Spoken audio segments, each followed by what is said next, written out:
Welcome to the Whitman Edition of Around Town. We have some stories for you about things that are happening around Whitman. We'll be going to the library and talking to Children's Director Stephanie Young about some new fun stuff that's in the children's room at the library. After last year's cancellation of Family Fun Day on the 4th of July because of COVID, it's back this year. We will be talking to Recreation Director Kathleen Woodward about all that's going to happen in Town Park as a part of this year's celebration. But first, I sat down with the town's new Veteran Services Officer, and we chatted about her becoming the new VSO, about Whitman becoming a Purple Heart community, and her project to have folks in town decorate their front doors for the 4th of July. Welcome to Veterans Voice. This is a new show we've started up here at WHCA. It's a show that's supposed to be about veterans. It's for veterans, for people who want to know what is going on with veterans, for caregivers, anybody who has an interest in what is happening to veterans in Whitman and Hanson. This show will welcome you as a viewer. Today we're going to be starting off with our first episode talking to Sara Lansing, who is the new VSO, or Veteran Services Officer in the town of Whitman. And Sara, why don't you give us a little bit of background information about you? Where did you grow up and go to school and all that kind of fun stuff? Okay, I grew up in Duxbury, Massachusetts, and I graduated high school there. And I think I was the first woman to join directly out of high school into the military. So I joined when I was 17. My mother had to sign for me. And then I joined the National Guard out of Hingham, Massachusetts, and spent 9 years in the Army while working a civilian job as well. And now I reside in Kingston. I have 2 kids. They're in 4th and 5th grade. And I am happy to be the VSO for the town of Whitman. So what was it that made you decide you wanted to join the Army in the first place? I didn't really have a plan out of high school. So when I was a senior, I was in a class and a recruiter came in and said, "Who wants to join?" And I said, "Sure, sign me up." And I went home and said, "Mom, I'm going to join the military." And she said, "Yeah, okay, Sarah." And 3 days later, in walks the recruiter, and she had to sign away for me. So she wasn't really figuring the recruiter would ever show up then, huh? I don't think that she did, no. It was a spur of the moment decision, but it was a good one for me. It ended up changing my life and setting my course for my future. How did you find basic training? Was it tough? Was it, did you enjoy it? Was it a good bond building procedure for you with the rest of the people in your outfit? It was. So basic training, so it was different for me. As a woman, I thought that I would go there and get skinny and really fit, and I did get really fit, but it was muscular because it was mostly exercises that a man would do, So after basic training, I was in the best shape of my life. And I enjoyed basic training. I didn't know if I could do it. You're worried, like, am I going to fail? But no, I did it. I did the basic training. I was a truck driver in the Army, so I also went to AIT, is called, and learned how to drive the trucks, and then I came home. Truck driving.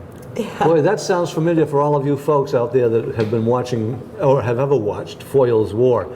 Because during World War II, there is a female who comes to drive for this policeman who is just a little bit out of sync with the other truck drivers, so they wanted to give her something else to do, but she was a truck driver during World War II. Okay. And did you learn much about actually doing maintenance on the vehicles as well? I did, but not really at the AIT. It was just basic maintenance. So really, when I got back to the unit, I learned maintenance on the vehicles. And in fact, when we were overseas in Iraq, we probably went through thousands of tires from the heat, so I could change a 5-ton tire as quick as ever. And when I first came home from being deployed, I got a flat tire in my civilian car, and I had no idea how to change it. So what did you use to jack up a 5-ton truck? A jack.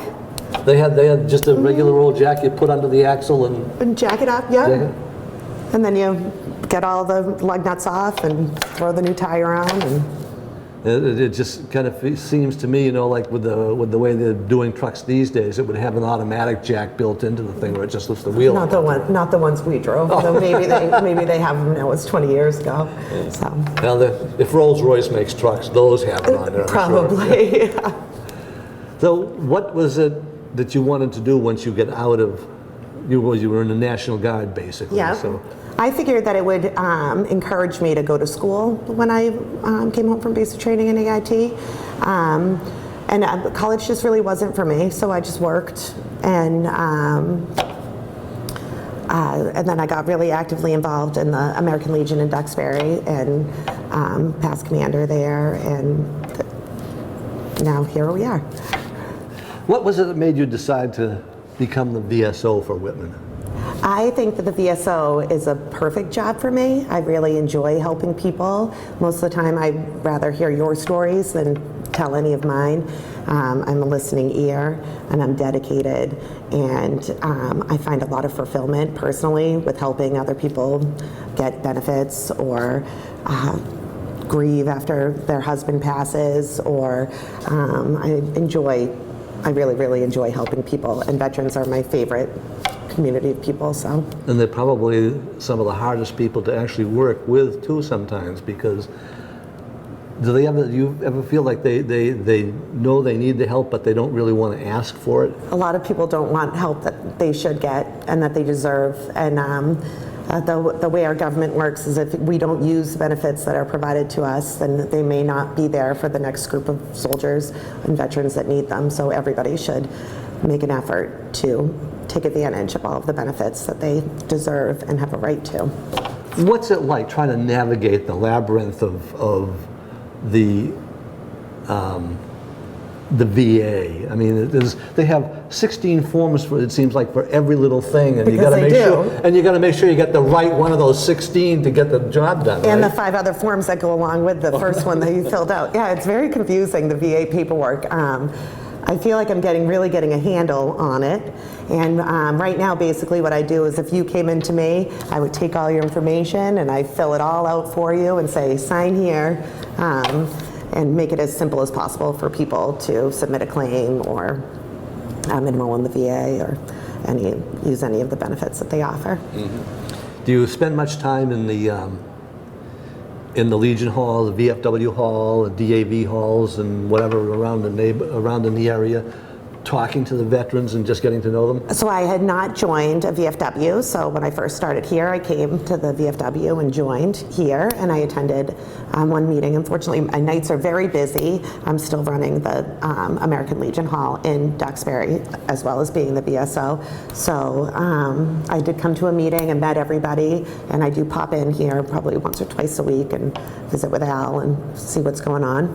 And then I've worked really well with Walter Aylward, who is the past commander, or he might still be the commander of the Whitman American Legion in terms of running Memorial Day. Yeah, I think so, because he was running the Memorial Day thing pretty much by himself this year. Yeah, he was. So he reached out to me, and I reached out to him, and we worked together to put it all together. Yeah, because it was interesting watching the difference between last year with the virtual Memorial Day we did, because we went out and shot everything ahead of time so that we could have an edited program running on the channel on Memorial Day morning. Yeah. And doing it this year with going out and running from one location to another to shoot them and then try to get it back here so we could get it up sometime during the day. And I don't think we quite made it on Memorial Day, but it was up on the next day. Oh, nice. And we went to a lot of spots, so it was a lot of editing to that was put only all about those half the things spots together. they normally run to, too. Yes, yeah, it was my first Memorial Day with Whitman, and there are so many memorials in this town, and it's nice to honor every veteran that has passed and visit all of them. So I can't wait till next year when I can see the whole shebang. So what else are you doing in Whitman besides the maze of the VA? What other projects are you doing here in Whitman for veterans? Well, right now I'm working with the Council on Aging for 4th of July, a Deck the Doors event where people can pick up a 7-foot sheet of paper and decorate it however they like and put it on their front door for the 4th of July weekend. I'm also going to the Council on Aging. I had my first coffee on Flag Day this year, and 4 or 5 veterans and I just sat around and talked and shared our stories, and we're going to continue to do that monthly. I really do want to do a lot more outreach in town so people are aware that I'm at the town hall and available to help any veterans or dependents or widows apply or get any benefits that they deserve. What was the genesis of the Decorate the Door project? Well, it's a good idea, and it's easy to do, and it just really shows patriotism throughout the town. I've been driving, every time I drive through Whitman now, I look to see if anyone's put their door signs up early just to see. It's a creative, easy way and free for people to celebrate Independence Day within the town. What gave you the idea for decorating the doors? Did you see it somewhere else? It was a program that we did for Memorial Day last year in Duxbury, so I borrowed it and transferred it over to Whitman. And let's see how good Whitman is at decorating the doors. And now we got to tell people how much time they have left here. You know, when do you want them to have the doors up? Well, the doors will be up for the weekend of 4th of July, so the 3rd through Which the is 5th. coming up real soon. It's coming up real soon, and the paper is available on the front porch of the Council on Aging. It's in a blue bin right on that front porch. You can just go up and grab it and decorate your door. And patriotic themes. Patriotic themes, please. And Red, white, and blue, you know, that kind of thing. And I'll bet they can find some decorations if they search images online and get some ideas. I'm sure that they could, or their kids could decorate it, handprints, American flags. As a matter of fact, on your little flyer here, let me just hold this up so the camera can see it. There's one little thing right there. So you can see the blue and the red circle and all that. So that's a starting point. Yeah. And I've seen a couple of others that I don't remember where I saw them. That they had like stars and other kinds of backgrounds. So it's really something you can do and be very creative with. That's right. And it's something that lets people know that you're supporting the veterans in the community. Yep, and if you do it, take a picture and email it to me or to Mary Holland at the Council on Aging so we can share it on social media and on Whitman Hanson Cable Access. Is there any kind of a competition involved here with There's this? no competition, no. Okay. How can it be with competition with creative? Mine would be stick figures and an American flag. Well, sometimes those can be more effective than the big fancy ones. That's You never true, know. you never know. Okay, what other projects do we have that you're working on here? That we're working on. So we also made the town of Whitman a Purple Heart community, which is very exciting. And we have to purchase the signs for the Purple Heart community. So I am going to be reaching out to businesses or any community members. If they would like to sponsor a sign, they can get in touch with me. So these are the ones that get mounted on the telephone poles and things like that? Yeah, so they'll be mounted in all the entranceways, and when you enter into Whitman, it will say this is a Purple Heart community. Yeah, because I know I've seen veterans' flags mounted on telephone poles in many communities around as I've traveled around a little bit, and always, you know, one of those things that, you know, it's something that more communities should be doing. Just Yes. that part of it. Right? There's so many heroes in our town, so we should honor them however we can. This is a good way to honor anybody that received a Purple Heart. Most of the time they would wake up with it on their bedside, or their family would receive it after they were killed in action. So another point of becoming a Purple Heart community is to compile documents and stories from recipients of Purple Hearts. So if any veterans are out there or family members that have a loved one that received a Purple Heart, if they could get in touch with me, I would love to hear their story and share it. And that can be a difficult thing, because I know my brother who was in Vietnam, he talked about Vietnam as a country, but he never talked about his experiences there. Yeah. And my father, who was a Navy pilot in World War II, didn't like talking about his experiences when he was out overseas, which he only did like for the last year of the war. He was in the Naval Reserve and spent most of his reserve time flying patrols on the Atlantic. Okay. And in 1945, they sent him to the Pacific. Wow. And he got 5 DFCs and an Air Medal. And since he died when I was very young, I have no idea, what the Air Medal was for. Yeah. So, one of these days I'd like to find out. Right? You would like to know, and there's no database for Air Medals, and there's no database for Purple Hearts, so even if they don't want to share their actual stories of military time, they can still share when they served and the basis of it, and then share what happened after they got out of the military. And it's important for people to know these stories too, because that's an important part of the history of this country and each community. Having a veteran who had won a Purple Heart and why it happened and how it happened, what was going on that he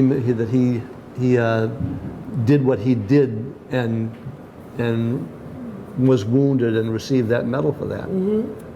So then grandchildren years later can know about what kind of hero their family member was. Yeah. Some of them don't necessarily feel like heroes, but they really are. They are. They are. They kind of, with all their buds overseas when all these things were happening, it didn't feel very special to them. And a lot of times I think it felt just the opposite to them, and they really don't want to go down those paths again. No, it brings back a lot of memories, and some of them are not good, but it's important to remember if you can, Recalling those memories is a very cathartic thing, which is, why when you go through any kind of analysis, they always want you to talk about the things that are bothering you, because once you talk about them, it helps you to start the healing process. It does. And it can be a long process too, for some of them. And we just want to remind folks that we have a veteran in Colebrook Cemetery who not only won a Purple Heart, but also the Congressional Medal of Honor. And if you go down near the shed at the far back end of Colebrook, you're right near the burial plot for Lieutenant John Fox, and I would urge everybody to go see that. Now what we need to do is we just need to get some little contact information so people can contact you about the Purple Heart stories that they might have, second or third hand, about letting you know what they've done for their front doors and where they are. Yeah. And any of the veterans out there who may not know how to get in touch with you that need some of your services, how do people get in touch with you? Well, Whitman hired a full-time veteran service officer, so I am available at the town hall during business hours of the town hall, 8 to 4, Monday, Wednesday, and Thursday, and then 8 to 7:30 on Tuesday nights. And my office is 781-618-9750. And I do request that any veterans in town stop by and drop off a copy of their DD-214. I do get numerous phone calls from family members that need a copy of the DD-214 and they cannot find a copy of it. So if you have it, just drop it off and I will hold it in a file for the future if needed. Yeah. And the times you want it in the office, you're probably out somewhere talking with somebody about something else anyway, right? That's right. I'm always in town or close. Yeah. Okay. Well, thank you so much for sitting down and talking with me. We were going to do this out in Town Park, but the weather wasn't cooperative, so Mother Nature made us come indoors and impose on Al Rainey here at the VFW. We want to thank him for allowing us to use this spot for this. So until we get another episode of Veterans Voice up, watch this one and keep your eye out for more coming. If you'd like to show your support for the veterans and decorate your front door for 4th of July, remember the rolls of paper are in a bin next to the front door on the front porch at the Senior Center located on Hayden Avenue. Next, we go to Town Park and have a little chat with Kathleen Woodward about what's happening on the 4th of July in Town Park and for the summer programs that are going on for the rest of the summer. After a year, the Recreation Department is getting back underway and they are charging along full speed ahead. We're sitting here in Whitman Park today talking with the new Recreation Director. You can't buy them off the shelf, it just doesn't work. Kathleen Woodward. And Kathleen, how long have you been Recreation Director now? I was hired as the Recreation Director in the fall. In the fall? Yes. Okay, and even at that, you had most of the winter where you couldn't do much of anything. We did, but we were planning and preparing and ever so hopeful that we'd be able to have a recreation program. And here it is. And here it is. Summertime It's fun. Wonderful. The summer program is back in session again. Yes, we're so very excited about that. And you've got a lot of things planned. Before we get into the summer program, because that goes a little bit longer than the first thing I want to talk about, which is the 4th of July. Well, the 4th of July program we are creating, and we are so grateful that we are able to work with all the town departments and provide a wonderful family fun event for the town of Whitman. Happening on, of course, the 4th of July from 10 o'clock in the morning until 1 o'clock in the afternoon. And we will have lots of fun festivities happening all throughout the park. Now, I know we talked about it sometime during the early spring, just kind of talking about all the different things that have always gone on over here during the 4th of July celebration. So we will have relay races and sack races and hula hoops and frisbees and all kinds of wonderful things. Now the big question is going to be on everybody's mind is, what about the egg toss? Absolutely, the egg toss. Oh, it's tradition. It is tradition. And I can't tell you how many times I started out way over there by the street trying to shoot all the way down into left field over here, All right. or right well, field. I hope you come back and show us your talents. And trying to get all those people in there and all those eggs flying was not an easy thing. And I always had to ask the staff people to, when we get some people out, move them all down towards this way. That way we got to get them all together so you can see the eggs in the air. So you can still see them. Yes. And it always wound up with a big surprise as to who would win that thing. Well, I'm looking forward to a fun event for sure. Little clue, my first year here, they also had an egg carry with hard-boiled eggs on a spoon. Yes. And some of those hard-boiled eggs made it into the egg toss, and we think the winner had a hard-boiled egg. Nobody's ever been able. Nobody's ever proved all for it. Fun. Yeah. All for 4th of July fun. It was a wonderful day. I mean, people really love it. We're excited for it too. We're glad to have it back. I know it was desperately missed last year, and it's nice to be able to work with all the town departments, the fire department, the police department, the Department of Public Works, the library, the Recreation Commission. We're all in it to make families have a great time on the 4th of July and bring recreation back, because we've been sorely missed, and we're so grateful to have the beautiful park and the amazing pool to be able to have that great program on the 4th of July. Going to be the pool opening at 1 o'clock as usual? The pool is opening at 1 o'clock, yes. That will be a full day for everybody. Absolutely. And what else have we got besides just the wonderful field events that happen out here on the field? Well, we'll also have some inflatable activities, different things like an obstacle course and the blow-up, like basketball toss and the football toss and things like that. So we're able to work with a local company and have that to work with that to have the inflatables. So that'll be a great time. We will also have food being offered. The amazing Pack 22 and Troop 22 is going to be sponsoring food, as well as Sweetie's shaved ice. So shaved ice yes, this year. That will have be lots nice. have lots of wonderful things happening. Instead of Jeff Deal bringing watermelons over that he did when he was a state rep here, we have the shaved ice instead. Yes, we'll have shaved ice for sure. What a great way! What a great way to keep hydrated. Absolutely, definitely. We're looking forward to a great family fun day, for sure. There's local flyers up, and certainly on the Whitman Recreation site as well. You can find out more information. Okay, have you sent us one? So I have, absolutely. Oh, great. Yes. The more the merrier. I absolutely agree. So please come and enjoy the 4th of July fun. Yeah. Now, what about music? Because I heard that Donnie Westhaver yes, has retired. we have a new DJ, and he will be here promoting music and having and taking care of all the being the MC. So we're excited. Well, that's really, really wonderful because it looks like things are going to be very much the usual for people during the 4th of July and the family fun day that goes on here. Absolutely. We're looking forward to a great event. Okay, now we can get back into the meat of the subject and talk about the summer program. Sure. So how does it divide up? Because it's like several levels of things going on at different times during the day. Absolutely. It's summer fun. Happens all the time, all day long. So before we start off, I just wanted to say what a great spring program we had, because we had everybody using the amazing fields in the town of Whitman.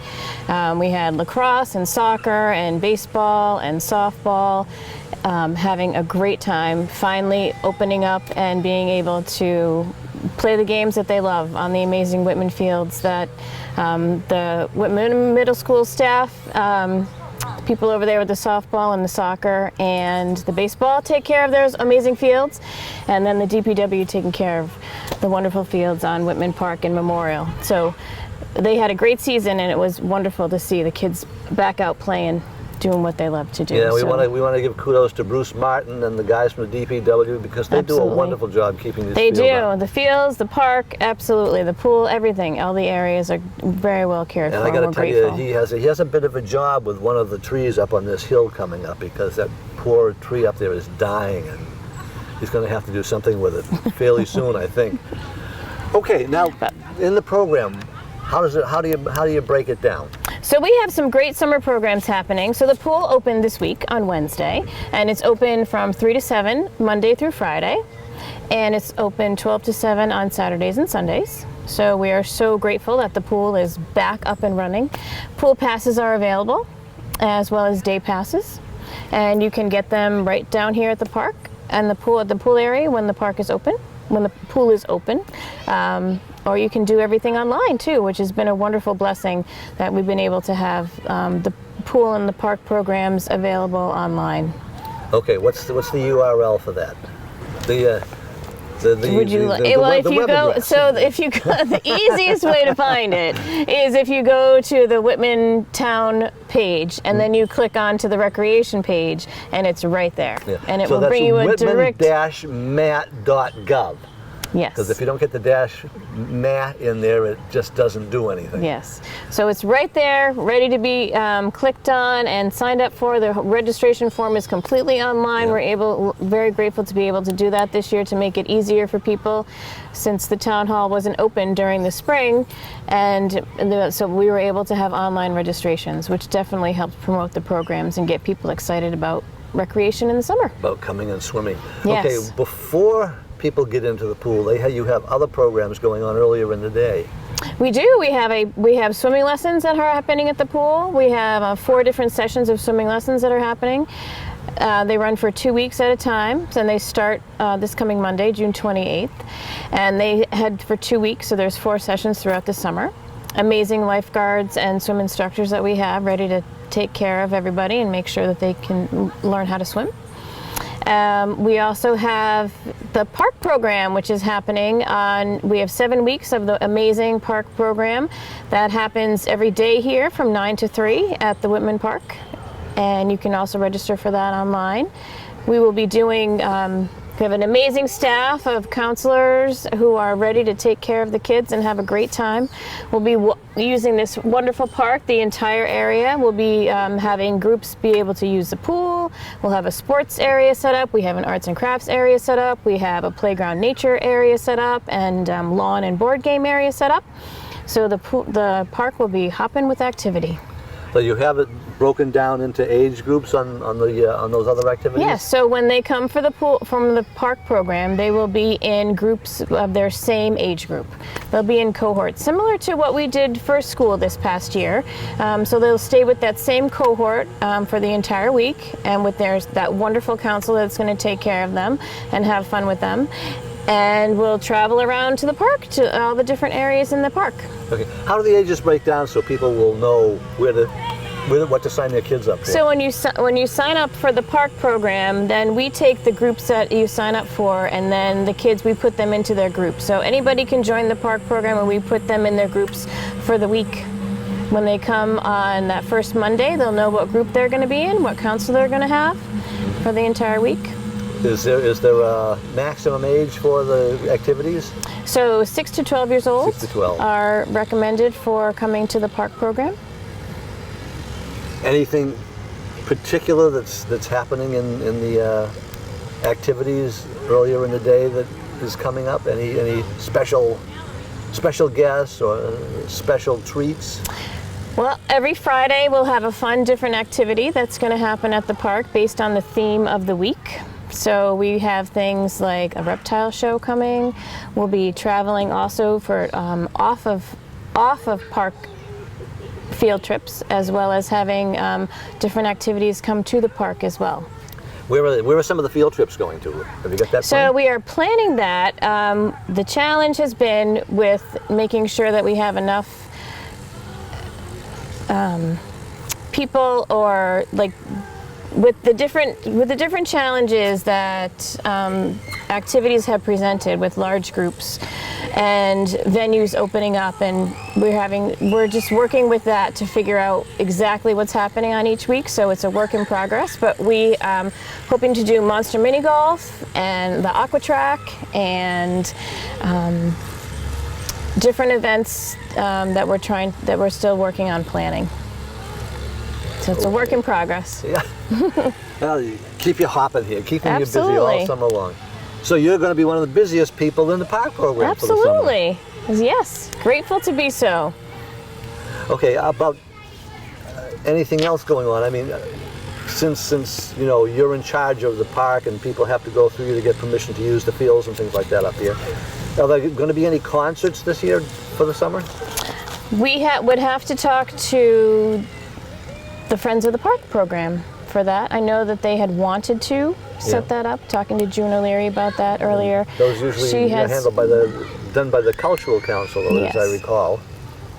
So you haven't heard anything yet then? I have not heard anything yet. We're hopeful that something like that will happen.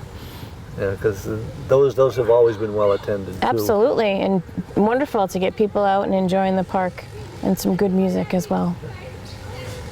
Okay, well there we go. People can still sign up though, right? For Absolutely, all the yes. activities? Everything's online, and you can sign up online for a pool pass to participate in the park program, to do swim lessons, and the 4th of July event. Just come. Bring your decorated bike or carriage for our first event, which is, of course, the parade. The bicycle and doll carriage carriage parade. parade. So and Way we'll up over meet there up on at the the basketball court courts. for Yep. sure. So have you started planning anything for fall or winter yet? Can you give us a little preview maybe? We're working on different activities. We really haven't come to a complete consensus of that, so I'm just going to have to keep that under wraps for now. She's keeping secrets from me. Okay, once more, the URL, if you want to do online, is whitman-ma.gov.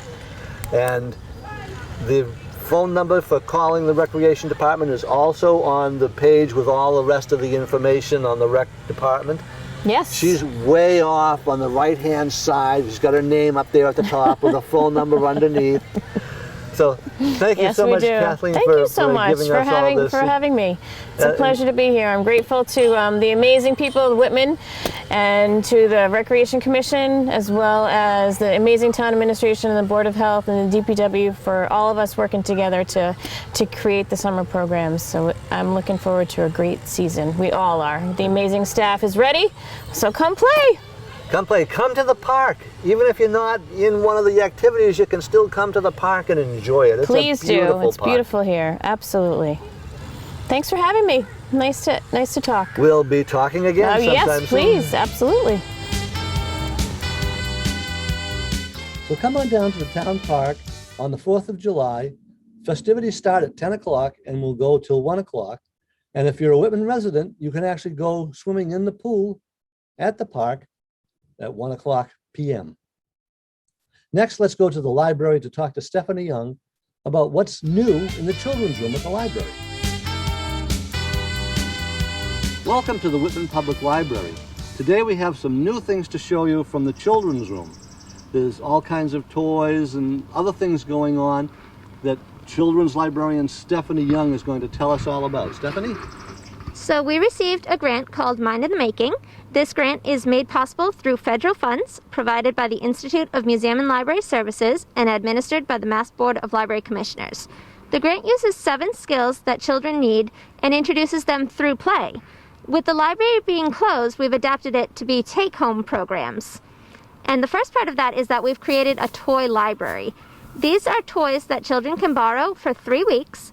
Because the building's closed, they'll need to be borrowed and returned at the Whitman Library during curbside hours, which is currently Monday through Friday, 10 to 4. I'm just going to feature a few of my favorites from the collection.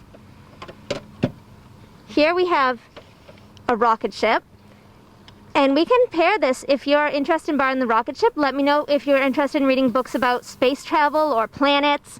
It comes with a rover and 2 astronauts.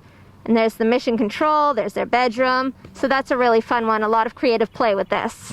This looks like it's just the right size for kids to take home and use with their Lego sets. Absolutely, you can use toys at home to build onto these toys.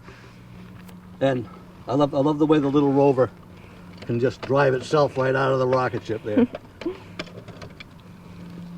That's neat. Okay, we have another one? Yep, so this one is my favorite. This is a 30-piece wooden block set. This is the Guidecraft Rainbow set. I just pulled out 3 of the pieces here. And this is just your classic building blocks with the added plastic colors on it for color mixing. And it's fun to build these against the window. I actually went and bought the 10-piece set for my own household. This is one of those things that kind of reminds me of, you know, the architectural things that architects do when they build models. Stained glass windows, perfect for that, right? Absolutely. Maybe we can get a couple of architects we know to borrow, not to borrow, but to buy a couple and give you credit for steering them there. We also have some other building blocks. This is a few of the Magnetiles. Magnetiles have been very popular. And this is a great way to try out the toy before you go and purchase it, just in case it's not a hit with your child. And the Magnetiles that we chose is the 32-piece set. Okay. You want to put that other one just up on top so we can see it there? How's that? That's almost as good as the other one. It's really colorful too. Okay, what's next? For some of our youngest patrons, we have the Soft and Safe blocks. These are 11-piece sets, and they also come with 2 little jingly balls. And just some fun patterns. They're made of a soft foam material, so a collapsing tower will not hurt anyone. Oh, now that's something that the little ones will really love, because I know how my granddaughter loved building blocks when she was much younger. We have a couple of giant jumbo sets. These are really fun. We have 2 different dinosaur sets. This is the Stegosaurus from one set. We also have a pet one and the jumbo insects. Now that's a big fly. Okay, and next we have this one, right? We have a few creative imaginary play sets. So this one is the doctor set, and it includes a syringe, a stethoscope, a thermometer. There's also from the same line a gardening set and a cooking set that you can pair with play food that you have at home. I don't know of a child that I have ever run across that didn't love playing doctor at some point. Absolutely, it's a favorite at our house. Yeah. And the stethoscopes, if they can hear something through it, they like that even more. They like being able to give you play shots because they can finally get back at you for having given them the shots originally, right? And we have 2 games that are more structured with instructions. So for children who like puzzle solving, this ties into the critical thinking skill. This one is called Mental Blocks Junior, and it tells you which pieces you need. In this one, it tells you which pieces and what's the missing piece here. And children can go and use the props to actually build the puzzle as a hands-on activity. And I love the way you've got pieces here that actually, whoops, let me put that down so I can see. One piece comes out of the other and they fit together. And here's the old reversal on that square peg in a round hole thing, a round peg in a square hole. So that's just a sampling. There are about 30 kits total. They are on our website and on our Facebook page. You can reserve them online by looking up the item number in the catalog, or you can just call or email the library and we'll hook you up with the right kit. Now, to change subjects a little bit, you've got some news about the new play yard that was built over the winter. Yes, so the DPW is generously helping us with some assembly. So we will be introducing the play area outdoors soon. It will be available to one family at a time by reservation. And we're looking forward to getting the toys in there and ready for play. Now we have some other things that you have. These are even smaller than the ones that you're going to be lending out from the library, right? Yes, so these are take-home kits. Instead of having the programs in the library as we normally would, we've created mini versions that you can reserve to take home. For ages 3 to 6, we started in April with a pom-pom kit. And coming up in May, we have the jumbo tweezers with insects.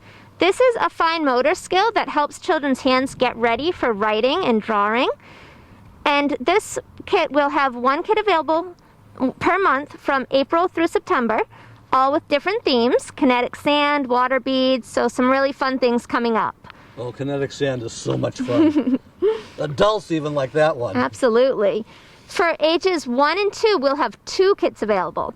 The first one in May will be music and movement, and it includes this shaky egg, a beanbag, and some play scarves. The second kit, coming in July, will be based on fine motor skills with some blocks and tub magnets. Well, let's check that shaky egg out. I know of professional bands that use these things as rhythm instruments. It's a great start. We will have 1 kit available for infants, and that will become available on June 7th. It includes a wrist rattle that has an attached teether, 2 of these high contrast cards, which are easy for even the youngest of infants to see as their vision develops. It also includes a bell for parents, and on the side we have a scented air freshener that is optional because not everyone might want that. Well, boy, talk about hitting almost all of the senses on that one. Absolutely, we're just missing taste. I was just going to say, all they need to do is flavor it somehow with a flavor that doesn't disappear. That sounds like a job for Willy Wonka, doesn't it? Absolutely. The everlasting gobstopper. Okay, is there any other news that you have to give us now? Anything that's coming up anywhere in the library that you know of? Absolutely. So the adult department has been doing several programs on Zoom, and those are available on our library calendar on the website. And we will also be having a program for parents with Dr. Peter Gray. He wrote a book called Free to Learn, and it's about the importance of children learning through play. That will be coming up on Saturday, June 19th at 6 p.m. on Zoom. On Zoom. One of these days, we will actually be able to open up the community room at the library and have these things in person, but for now, Zoom is really good because it helps people, especially in that one, because we have talked about that one, and there are going to be some other things going on with that one at that time that will make it easier for people to take it in and see it all. Okay, well, that's all for this time at the library. As soon as we know what something else is coming up, we will be back here again and try and cover it. Thank you so much, Stephanie. Thank you, and we look forward to reopening. I just want to let you know that the rules on how many people can be in the play yard outside the community room at the library has changed since COVID things have opened up and we are almost back to normal. So call Stephanie at the library to find out what you need to do if you would like to bring your child down to play in the new play yard. And don't forget, there's a lot of new stuff available for borrowing some of it and for use inside the children's room. You can also check with Stephanie about that. Well, that's all for this edition of Around Town. We'll see you next time.